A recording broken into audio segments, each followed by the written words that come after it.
on peut déjà vous annoncer qu'on est au moins 3 à 4 000 réunis déjà à Lannion. On aura les chiffres après le cortège. 2500 à Dinan, 2000 à Guingamp. On vous annonce également qu'il y a un cortège, un rassemblement à Saint-Brieuc à 14h. Ça serait bien d'organiser du covoiturage de départ de Caparia pour renforcer et gonfler les rangs de la manif de Saint-Brieuc. Voilà. Donc, on est réunis en intersyndicale large, CFDT, CFE-CGC, CGT, FO, FSU, Solidaire, ULSA aujourd'hui. Nous allons avoir une intervention à 6 voix, assez courte, mais chaque partie ne sera pas trop longue du coup. Nous passons quand même à vous donner des éléments et également sur l'état de notre mobilisation. Voilà. Ensuite, on aura un cortège qui démarrera du pont de Sainte-Anne, derrière la voiture avec la sono. Donc, vous mettrez derrière la banderole de tête, les organisations syndicales. On fera le tour des ponts en passant par la gare et on reviendra ici. Bien, je vais laisser la parole à la première intervenante de cette intervention intersyndicale. C'est un régime supprimé, ça. Claire de notaire. Non, c'est juste dire que...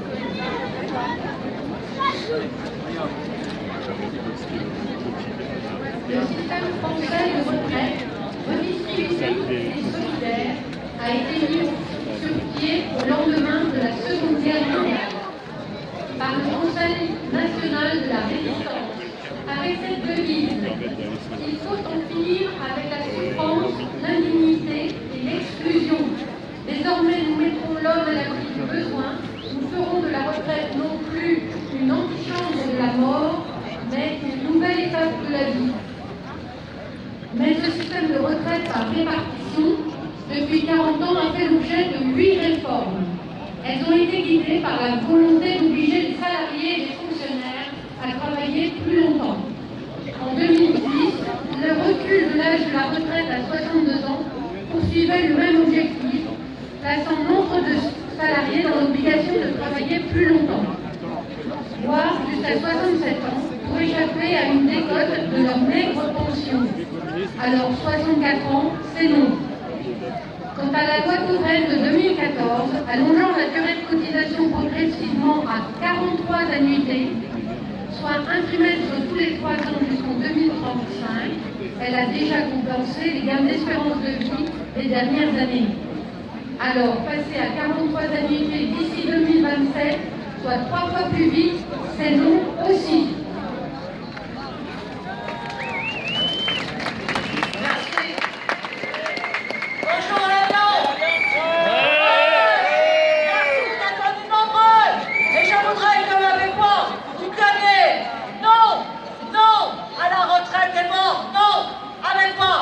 Non, non à la retraite des morts. Non.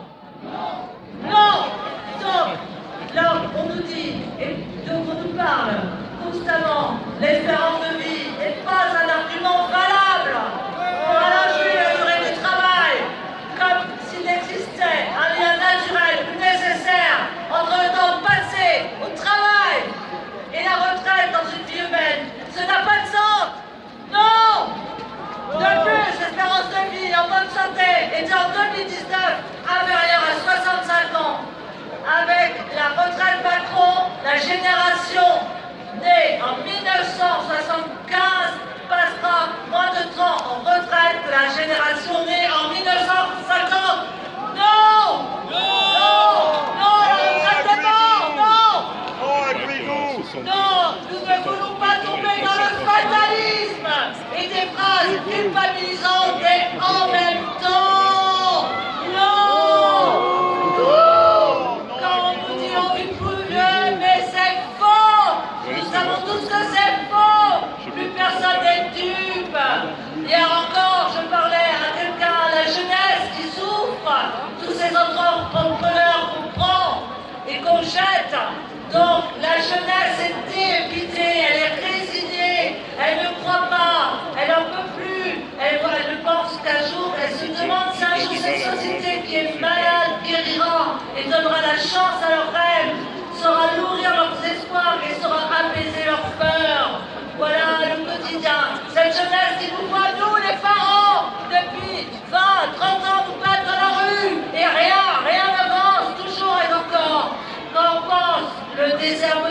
médicale.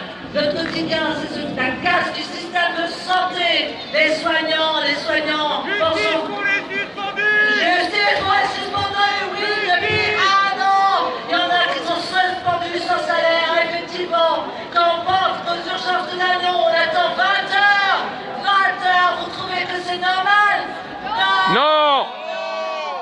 Donc, les soignants, les médecins qui sonnent à coup de crève, la sonnette d'alarme, sans que cela résonne, tout le monde s'en fout, mais non, on s'en fout pas. On n'a pas de crever dans les salles d'attente.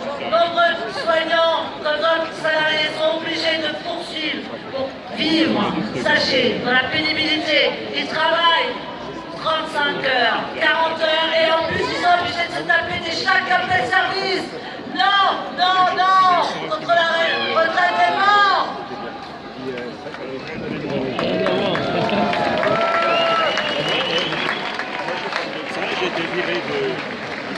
Qui veut réduire une carrière complète quand jeunes et parents sont ensemble à la case privée d'emploi? Que la souffrance au travail est plus qu'omniprésente. Aujourd'hui, 40% des femmes retraitées perçoivent, après une vie de travail, une pension inférieure au seuil de pauvreté. Et ce n'est pas la demande d'une pension minimale à 1200 €, brut, plusieurs fois, qui réduira ce chiffre. Car il faudra avoir une retraite, une carrière complexe pour avoir ce minimum. Plus d'un salarié sur deux n'est déjà plus en emploi à 60 ans, plongé dans une situation d'extrême fragilité, voire au RSA, par non négligeablement. Le report de l'âge de départ, combiné avec la réduction de la durée d'indemnisation du chômage, va mécaniquement augmenter le nombre de personnes basculant dans les minima sociaux et mettre en difficulté les financeurs de ces minima que sont les départements. La réforme annoncée pousse plus loin encore cette logique de réduction des dépenses sociales. Elle consacrerait aussi un basculement vers l'impôt du financement des retraites. Il est possible de trouver des recettes nouvelles. Cela nécessite un financement de 120 milliards d'euros d'ici 2070, à mettre d'ailleurs en rapport avec les 330 milliards que représente le budget annuel des caisses de retraite. Rien ne justifie donc cette réforme rapide et brutale.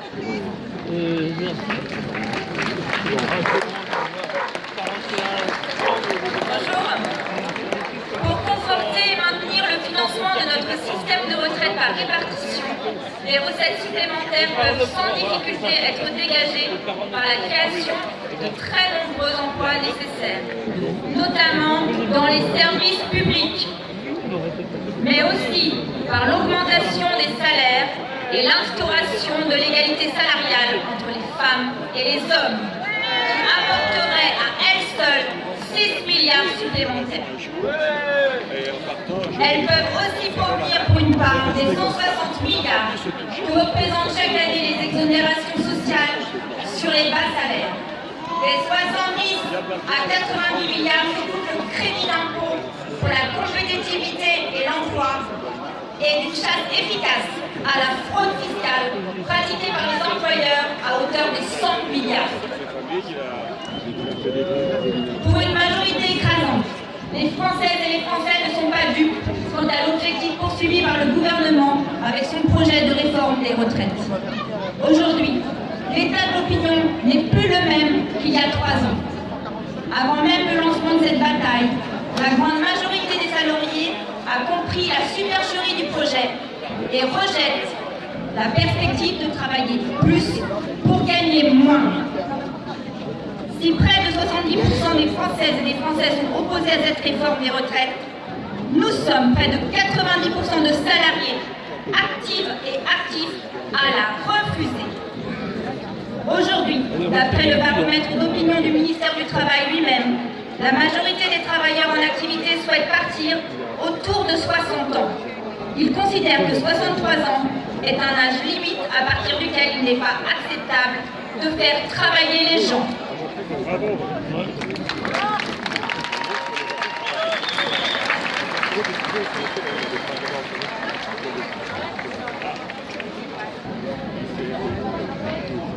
Cette réforme va frapper de plein fouet l'ensemble des travailleurs et plus particulièrement celles et ceux qui ont commencé à travailler tôt. Les plus précaires, dont l'espérance de vie est inférieure au reste de la population, et ceux dont la pénibilité des métiers n'est pas reconnue. elle va aggraver la précarité de ceux n'étant déjà plus en emploi avant leur retraite et renforcer les inégalités entre les femmes et les hommes. Ce projet gouvernemental n'a rien d'une nécessité économique. C'est le choix de l'injustice et de la régression sociale. Attachées à un meilleur partage des richesses, les organisations syndicales n'ont eu de cesse, pendant la concertation avec le gouvernement, de proposer d'autres solutions de financement, à commencer par l'amélioration de l'emploi des seniors. Jamais le gouvernement, arc-bouté sur son projet, ne les a étudiés sérieusement.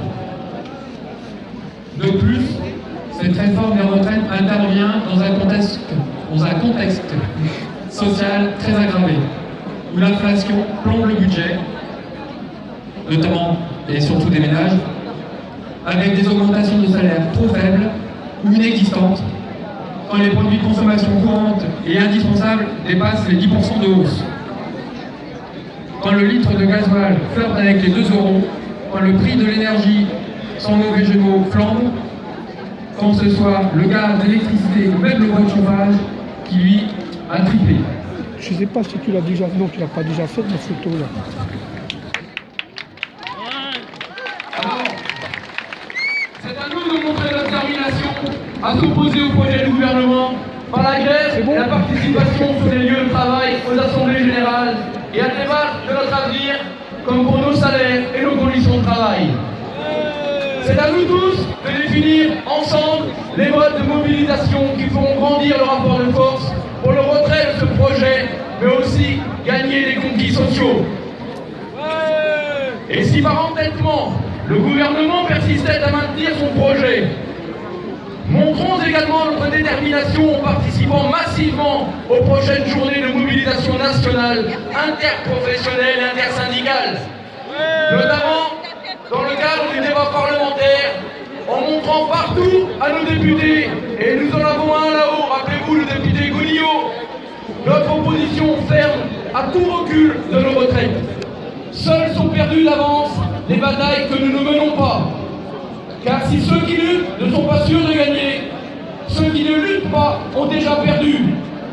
Ce 19 janvier, plus de 20 rassemblements sont organisés en Bretagne et plus de 200 sur le territoire. Nous sommes très nombreux à Lannion, plus de 4000, et nous serons partout en France. Notre détermination ne faiblir pas. Et aujourd'hui, dans la rue, il n'y a pas que les actifs. Le mouvement intergénérationnel le montre bien. Nous voyons les retraités présents dans la rue et on les remercie, comme Jean-Paul aujourd'hui présent avec nous. Mes amis, ne pas oublier la pétition intersyndicale en ligne sur change.org. Elle est passée de 500 000 à plus de 600 000 aujourd'hui. Il faut d'ores et déjà se rendre sur le site et la faire flamber cette pétition pour dire au gouvernement notre opposition au projet. 1 million. On vous engage, les camarades, à vous diriger d'ores et déjà vers le pont Sainte-Anne de manière à commencer à se rendre au défilé. Merci à tous.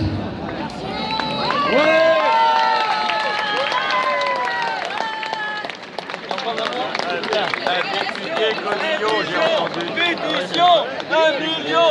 Pétition 10 millions 10 millions 1 million. Pétition 1 million. D'accord, allons voir en millions. Ah, fais voir ton... Grosse pétition. Y a rien au dos? Non. Non, c'est déjà très bien. Au dos, c'est le calendrier J'ai scolaire. pas ces 1000 bornes. Merci. J'ai pas ces 1000 bornes. Oui. Ah oui, les 1000 bornes. Ouais, Pas mal je- aussi, les 1000